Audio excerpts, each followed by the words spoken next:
All right, the violent gang MS-13 unleashing new havoc. Yes, this time in Houston. Police say they arrested one of its members after he kidnapped a 14-year-old girl.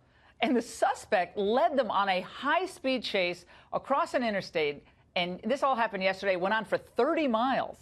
And it didn't end until the suspect, Leuven Smith-Reyes Sanchez, ran out of gas and surrendered.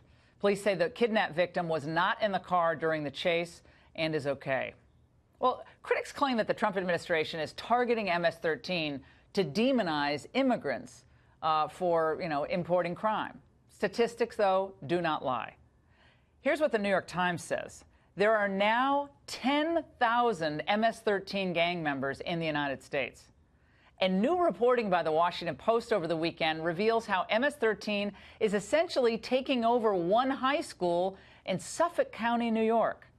Police say the gang has committed 27 murders in the area, all since the wave of unaccompanied illegal immigrant minors began arriving in 2013.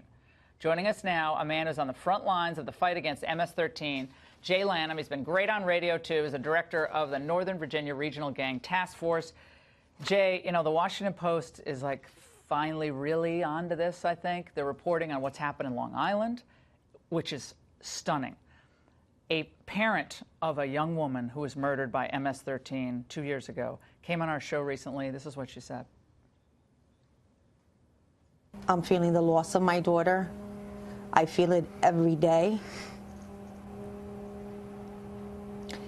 There's not a day, a second that I don't think about my daughter.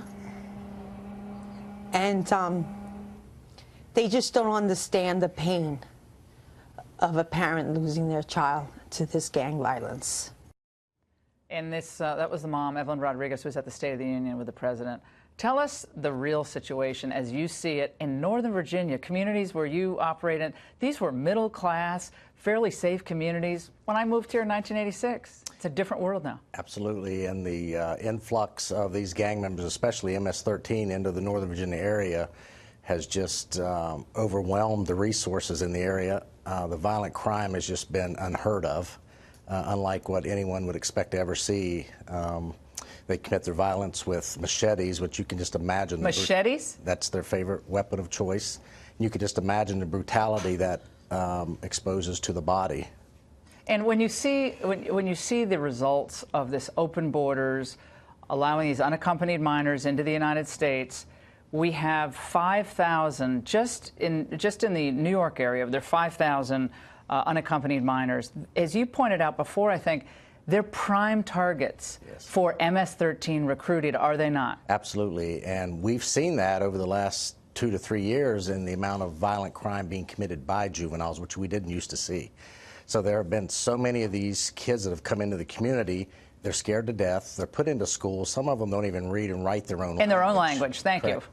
And these gang members know this. They prey upon them. They exploit the weaknesses, the lack of a family structure, relationship issues. They exploit all of it. Do you know only 4% of the unaccompanied minors who've come into the United States during that Obama wave, only 4% have been deported?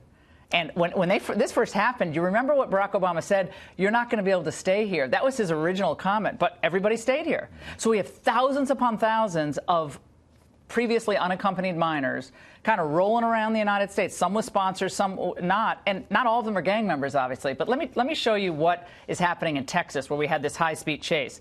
The Texas Public Safety Commission has listed the most lethal gangs in Texas, and this is last July, the report that came out. Here they are.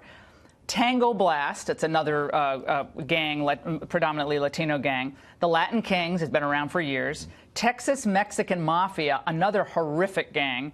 And MS-13. Okay, MS-13 is number 4. Deadly because of the cartel membership and the cartel connection to these gangs. Tell us why that drives the violence.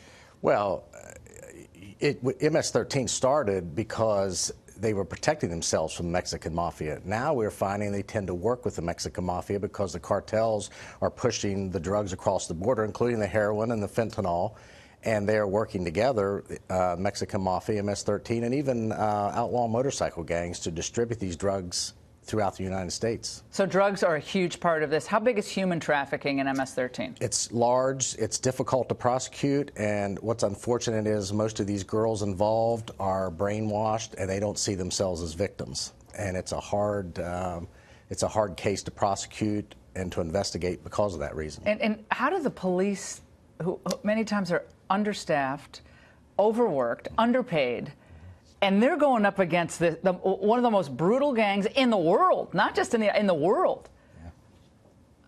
It's difficult. So ridiculous that this has happened to these beautiful parts of the United States. Suffolk County, bedroom community in New York, Northern Virginia, Gaithersburg, Maryland. I mean, these are. These are like middle class, safe communities. And it's a fact. MS-13 is the fastest growing gang in the United States, and the propensity for violence is very high. And by the way, President Trump specifically called them out over the weekend when he did that rally in Pennsylvania. I'm glad he did, keeping that issue front and center. Jay, thank you so much.